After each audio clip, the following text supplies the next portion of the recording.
عالمی فتنہ مطلب انٹرنیشنل لیول پر پوری دنیا کے اعتبار سے جو چیز فتنہ بنی ہوئی. فتنہ کس کو کہتے ہیں معلوم ہے؟ آزمائش.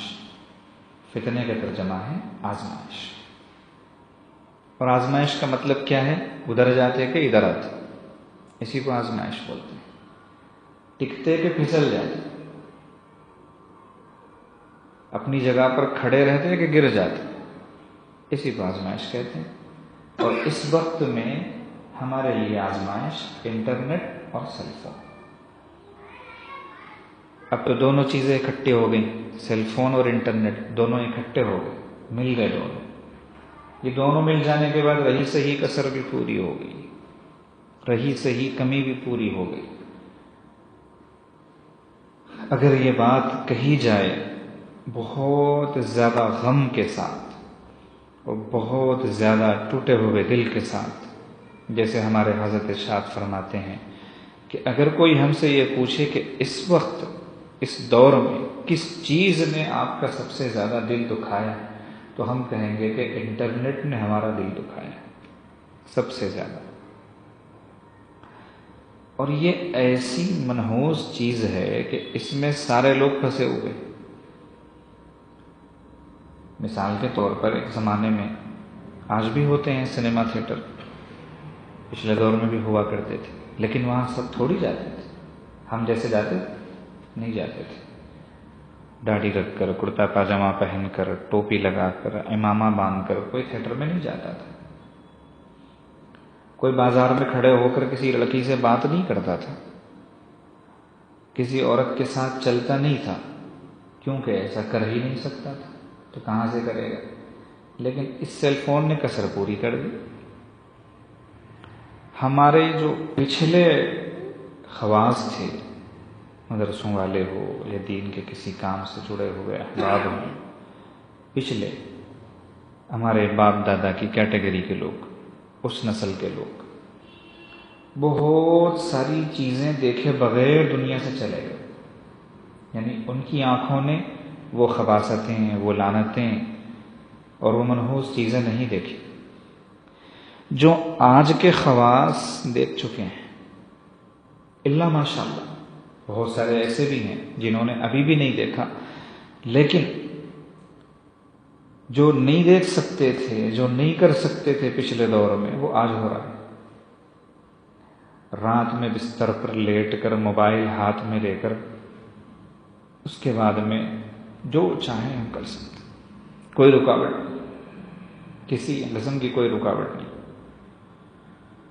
پوری رات جاگ کر اور پوری رات اس لعنت میں گرفتار ہو کر ہم گزار سکتے ہیں، اور صبح مصلی پر آ کر نماز پڑھ سکتے ہیں، پڑھا بھی سکتے ہیں، کسی کو پتہ بھی نہیں چلے گا. لیکن جو علیم بذات الصدور ہے، جو علام الغیوب ہے، جو آنکھوں کی چوریاں جانتا ہے اور جو سینے کے راز جانتا ہے، اس کو تو پتہ ہے.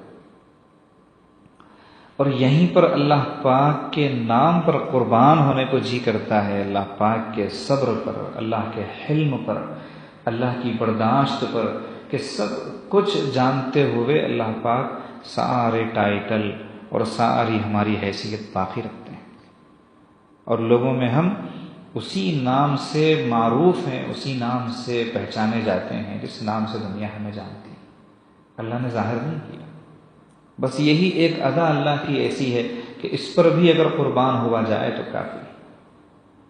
ورنہ بنی اسرائیل کے ساتھ تو اللہ پاک یہ کرتے تھے کہ رات کو جو گناہ ان کے گھر میں ہوتا، صبح دروازے پر لکھا ہوا ملتا کہ یہاں رات کو یہ گناہ ہوا ہے، یہ گناہ ہوا ہے.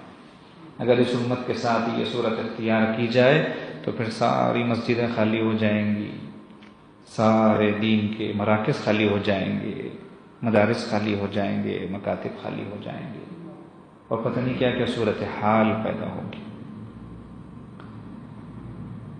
بطور خاص خواص کو جو دوسروں کو سمجھانے والے ہیں، بتانے والے ہیں، جن کو دیکھ کر دنیا چلنے والی ہے، ان کو تو چاہیے کہ وہ انٹرنیٹ اور اس طرح کی چیزوں سے اپنے آپ کو بچا کر رکھے، جہاں تک ہو سکے بچا کر رکھے، جس قدر ہو سکے.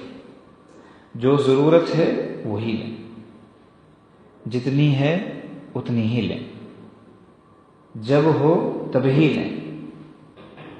بیت الخلاء جو ہے وہ ضرورت پوری کرنے کی جگہ ہے۔ کتنی جگہ میں بنتا ہے صاحب بیت الخلاء؟ گھر میں سب سے چھوٹی جگہ وہی ہوتی ہے کہ نہیں ہوتی؟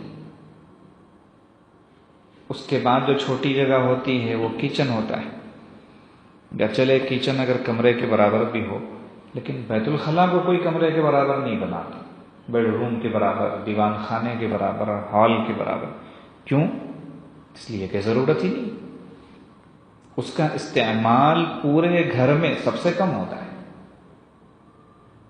گھر میں جتنے کمرے ہیں، ہال ہے، کچن ہے، ان میں سب سے کم استعمال بیت الخلاء کا ہوتا ہے، اس لیے اس کو اتنا ہی بنایا جاتا ہے جتنی ضرورت پڑتی ہے، اور وہ ہمیشہ بند رہتا ہے، اسی وقت کھولا جاتا ہے جب ضرورت ہوتی ہے، پر جیسے ہی ضرورت ختم تو پھر فوراً باہر آ کے اس کو بند کر دیا جاتا ہے۔